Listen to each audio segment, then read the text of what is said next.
জীব সেবার মধ্যেই রয়েছে শিব সেবা।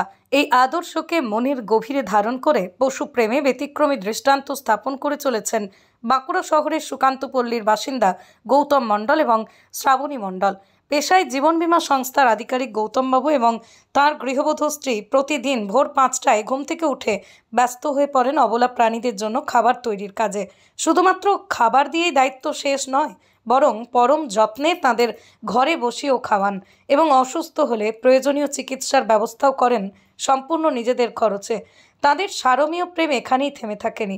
সন্তান স্নেহে বড় করে তোলা 4টি প্রিয় সারমেয় ভোলু, ডায়না, বেবি ও লালুর মৃত্যুর পরও তাঁদের স্মৃতিকে বাঁচিয়ে রেখেছেন দম্পতি। বাড়ির ছাদেই 4টি আলাদা সমাধি নির্মাণ করেছেন তারা। সমাধিগুলিতে প্রতিদিন নিয়ম করে ফুল, ধূপ, প্রদীপ জ্বালিয়ে শ্রদ্ধা নিবেদন করেন মণ্ডল দম্পতি। পশুপ্রেমের এমন নিঃস্বার্থ রূপ খুব কমই দেখা যায়।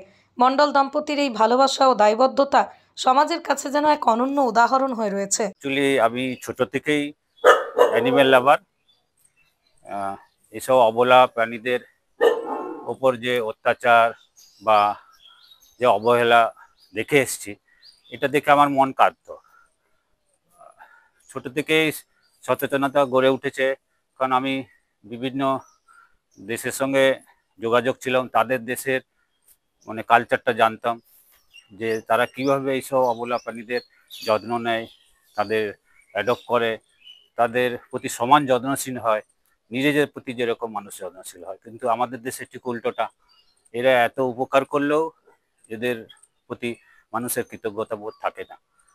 তো এই থেকেই আমার ভালোবাসাটা জন্ম, যে এসব অবলা প্রাণীদের দেখার মতো কেউ নেই। ওরা নিজেরা তো নিজের চিকিৎসা বা কোনো কিছু করতে পারে না, তখন মনে হয় যদি আমি কিছু করতে পারি। সেই জন্যই বলা যায় স্ট্রিট ডগদের প্রতি ভালোবাসা। আর বাড়িতেও আমরা যারা নিয়েছিলাম, একটা স্পিচ এনেছিলাম 1 বছর, 1 বছর না 1 বছরের থেকে কম বয়সে। তো সেই স্পিচেরই যখন বাড়িতে বাচ্চা হয়েছিল, 4-5টা বাচ্চা হয়েছিল, তার মধ্যে একটা মারা গেছিল, 4টে ছিল, এবং 2টোকে আমি দিয়েও দিয়েছিলাম বন্ধুদের, কিন্তু তারা রাখতে পারেনি। মানে নিজেরা পরিবারের সদস্য হিসেবে রাখলে বা ভালোবেসে রাখলে অবশ্যই রাখতে পারতো, কিন্তু শখ করে নিলে মানুষের শখ মিটে গেলে আর রাখতে পারে না, এটাই হচ্ছে সমস্যা। তো তারা যখন রাখতে পারলো না, তখন তারা বললো তাহলে এবারে আমরা বাইরে ছেড়ে দেবো। আমি বললাম বাইরে ছাড়ার দরকার নেই, আমাকেই দাও, আমি যতদিন পারবো তাদের বড় করব, ঠিক আছে। সেই হিসেবেই মা এবং 3টে বাচ্চা আমার কাছেই ছিল আর কি। এটা 2006 সালে, 5 সালে আমি প্রথম অ্যাডপ্ট করেছিলাম। তারপরে প্রত্যেকে বিভিন্ন সময় মারা যায়, এবং তারা যখন মারা যায় আমার অতটা অভিজ্ঞতা হয়নি, যে তাদের মানে রোগের কারণ আমি বুঝতে পারিনি, যেহেতু অতটা ইয়ে না, কিন্তু অভিজ্ঞতায় তাদের সম্বন্ধে অনেক কিছু জেনেছি। এই সমাধিগুলো করেছিলাম কি, যে আমার বাড়িতেই থাকতো, ওরা খোলাই থাকতো, পরিবারের মেম্বার হিসেবে আমি ওদের বেঁধে রাখতাম না। যে বেঁধে রাখা মানে একটা বন্দি জীবন, কাজে খোলা থাকতো, উপর নিচ সাবলীলে ঘোরাফেরা করতো। বাড়িতে কেউ এলে একটু আলাদা করে রাখতাম। তো তাদের খাওয়া থেকে দেখাশোনা সমস্ত দায়িত্বই আমি এবং আমার মিসেস যৌথভাবে করতাম। আমার সন্তানের মতোই তারা প্রতিপালন হতো। কাজেই যখন চলে যায়, মানে এই পৃথিবী ছেড়ে যখন তারা বিদায় নিল, তখন যে বেদনা, সেটা একদম স্বজন হারানোর বেদনা। এটা কিন্তু সবাই বুঝবে না, যারা এরকম পোষ্য বাড়িতে রাখে তারাই একমাত্র এটা ফিল করে। তো সেই বেদনা থেকে তাদের স্মৃতি হিসেবেই আমি এগুলো বানালাম, যে আমার চোখের সামনেই থাকবে, তাদেরকে ফুল বা কিছু এক ধূপ টুপ দিতে পারবো, মোমবাতি জ্বালাতে পারবো। এই যে একটা মানসিক শান্তি, এর জন্যই তাদেরগুলো এই বাড়িতেই বানালাম। আমি তো সব ওর করি, ওদের খাওয়া দাওয়া ভোর 5টা থেকে উঠি, রান্না করা হয় ওদের জন্য। ছুটি বলে আমাদের কিছু নেই, সকাল থেকে শনি রবিবার আমাদের অফিস ছুটি থেকে, তাও ওদের জন্য আমাদের উঠতে হয়, যে রান্না করতে হয়। দরজার সামনে দাঁড়িয়ে থাকে যে আমাদের ছাড়া কোথাও খেতে পাবে না। আমরা ছোট থেকে ওদের দিকে দেখছি। আর আমার এটা আমার ছেলে হওয়ার আগে থেকে আমি আমি একটা ছোট ডাইনা এনেছিলাম 10 দিনের, সেই থেকে আমার প্রতি ভালোবাসা, আমাদের কুকুরের প্রতি ভালোবাসা জন্মে গেছে। বাইরে কুকুর দিকেও আমরা দেখি, আবার ঘরে কুকুর ছিল আমার 4টে জার্মানি স্পিচ ছিল, তাদের দিকে তো একবারে জামা কাপড়, পুজোয় জামা কাপড়, নববর্ষে জামা কাপড়, আমার ছেলেরও হতো ওদেরও হতো। না দিলে একবারে ইয়ে হয়ে যেত, মুখ ভারী হয়ে যেত। আবার খাবার না খাইয়ে দিলে খেত না, খাবার যেই মাখতো তা গলি দিয়ে এদিক ওদিক ছুটে ছুটে বেড়াতে, মানে এবারে আমাকে খাওয়াবে, কোলে বসিয়ে ওকে ওদেরকে খাওয়ানো হতো। ও আমার ছেলের মতো কুকুররা, আর আমার এই বাইরে কুকুরও আমার সমান, মানে আলাদাভাবে আমরা দেখি না। আমরা দেখেছি সাধারণত কুকুরকে আমাদের মধ্যবিত্ত পরিবার তারা একটা ঘৃণার চোখে দেখে কুকুর, আর বাড়িতে এসে বেডরুমে থাকছে, এটা কিভাবে দেখছে? না, আমরা ঘৃণার চোখে দেখি না, আমরা সবাইকেই ভালোবাসি, ঘরের যেমন বাইরে তেমনি। কুকুরের প্রতি যারা সত্যি করে ভালোবাসে তাদের তো এমনি বাদ বিচার করা চলবে না, না।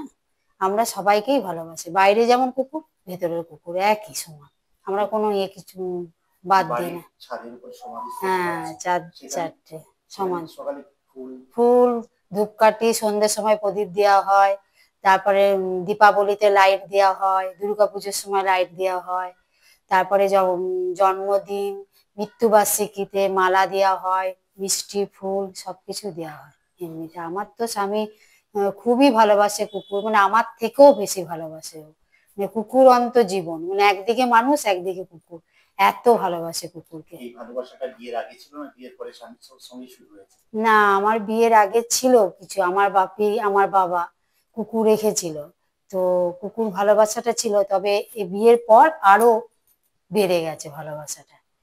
কেমন লাগে যখন এই অবলা পশুদের সেবা করতে পারে?